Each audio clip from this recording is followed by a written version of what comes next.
Hallelujah, hallelujah. യേശുവേ നന്ദി, യേശുവേ നന്ദി, യേശുവേ സ്തോത്രം, യേശുവേ സ്തോത്രം, യേശുവേ ആരാധന, യേശുവേ ആരാധന. എല്ലാ മഹത്വവും യേശുവിന്.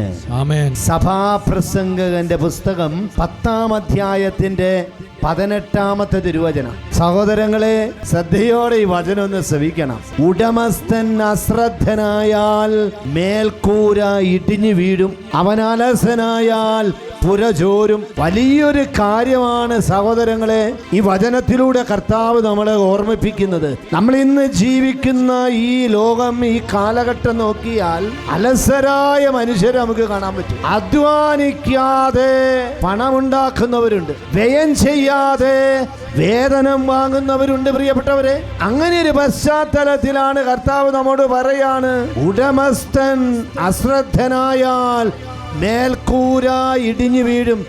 അലസന്റെ ജീവിതത്തിൽ സംഭവിക്കുന്ന അതിഭയങ്കരമായൊരു കാര്യമാണ് കർത്താവ് പറയുക. സഹോദരങ്ങളെ, അലസത എന്ന് പറയുന്നത് ഒരു തിന്മയാണ്. അലസത വന്നു കഴിഞ്ഞാൽ ദൈവത്തിന്റെ വചനത്തിന്റെ വെളിച്ചത്തിൽ അലസത വന്നാൽ കുടുംബം തകർന്നു, ജീവിതം തകർന്നു. ഇന്ന് കർത്താവ് നമ്മളോട് ഓരോരുത്തരോടും ആവശ്യപ്പെടുന്നു, ഈ അലസത എന്നുള്ള തിന്മ വന്നു കഴിഞ്ഞാൽ അധ്വാനമില്ല, കഷ്ടപ്പെടാൻ പറ്റുകയില്ല, പഠിക്കില്ല, ജോലി മേഖലകളിൽ അലസത, പഠനത്തിൽ അലസത, കുടുംബത്തിൽ ഒരു കാര്യം ചെയ്യാത്ത അവസ്ഥ, സമൂഹത്തിൽ ഒരു ഇനീഷ്യേറ്റീവ് ഇല്ലാത്ത ചില മനുഷ്യരെ നിങ്ങൾ കണ്ടിട്ടുണ്ട്. ഒരു ഇനീഷ്യേറ്റീവ് ഇല്ല, ഒന്നുമില്ലാത്തൊരവസ്ഥ. സഹോദരങ്ങളെ, അങ്ങനെ ഒരു തിന്മ നമ്മുടെ കുടുംബത്തിലേക്കോ നമ്മുടെ ജീവിതത്തിലേക്ക് വന്നിട്ടുണ്ടെങ്കിൽ നിങ്ങൾ ഇന്ന് പ്രാർത്ഥിക്കണം, ഈശോയോട് പറയണം. ഈ വിടുതലിൻ്റെ ശുശ്രൂഷ നടക്കുമ്പോൾ നിങ്ങളുടെ ജീവിതത്തെ ഈ വിടുതലിൻ്റെ ശുശ്രൂഷയിലേക്ക്, ഈശോയുടെ കൃപയിലേക്ക് നിങ്ങൾ എടുത്തു വെച്ചിട്ട് ഇവിടെ നടക്കുന്ന വിടുതലിൻ്റെ ശുശ്രൂഷയിൽ നിങ്ങൾ വിശ്വാസപൂർവം പ്രിയപ്പെട്ടവരെ പ്രാർത്ഥിക്കണം. ഈ അലസത എന്നുള്ള തിന്മയുടെ അന്ധകാര സ്വാധീനം നിങ്ങളുടെ വ്യക്തി ജീവിതത്തിൽ നിന്ന്, കുടുംബത്തിൽ നിന്ന്, സമൂഹത്തിൽ നിന്ന് ഈശോ വിടുവിപ്പിക്കുന്ന സമയമാണ്. സ്വീകരിക്കുവാൻ നമ്മുടെ മനസ്സ്, നമ്മുടെ ഹൃദയങ്ങൾ നമുക്ക് തുറക്കാം.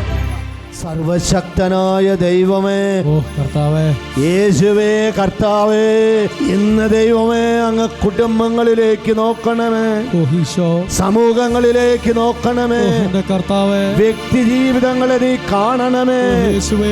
സാത്താൻ ഇന്ന് കർത്താവേ ദൈവമക്കളിലേക്ക് കൊണ്ടുവന്ന അലസത മൂലം തകർന്ന കുടുംബങ്ങളുണ്ടല്ലോ, അലസത മൂലം തകർന്ന വ്യക്തി ജീവിതങ്ങളുണ്ടല്ലോ, ഒരു തരത്തിലുള്ള ഇനീഷ്യേറ്റീവ് ഇല്ലാത്ത വിധത്തിൽ അടഞ്ഞുപോയ ജീവിതങ്ങളുണ്ടല്ലോ. അതിന്റെ മേലെ നിന്റെ കരമുയർത്തണമേ. ദൈവമക്കളിലേക്ക് വന്നിട്ടുള്ള തിന്മയുടെ അന്ധകാര സ്വാധീനം, അലസതയുടെ ദുഷ്ട സ്വാധീനങ്ങൾ ഇന്നും ജീവിക്കുന്ന നസ്രായനായ യേശുവിന്റെ അധികാരമുള്ള നാമത്താൽ, പൗരോഹിത്യ അധികാരത്താൽ ആ തിന്മയെ, അന്ധകാരത്തെ ഇതാ ഞാൻ ബന്ധിക്കുന്നു. വ്യക്തി കുടുംബങ്ങളിൽ നിന്ന് അലസതയുടെ ദുരാത്മാക്കൾ വിട്ടുമാറി പോകട്ടെ, വിട്ടൊഴിഞ്ഞു പോകട്ടെ. ദൈവമക്കൾ വിടുതൽ പ്രാപിക്കട്ടെ, ഇപ്പോഴും എപ്പോഴും എന്നേക്കും. ആമേൻ. ദൈവപിതാവേ, അങ്ങയെ ഞങ്ങൾ ആരാധിച്ചിരുന്നിതാ. ദൈവപിതാവേ, അങ്ങയെ ഞങ്ങൾ പാടി സ്തുതിക്കുന്നിതാ. ദൈവപിതാവേ, അങ്ങയെ ഞങ്ങൾ ആരാധിച്ചിരുന്നിതാ. ദൈവപിതാവേ, അങ്ങയെ ഞങ്ങൾ പാടി സ്തുതിക്കുന്നിതാ. ആരാധന അങ്ങേക്കാ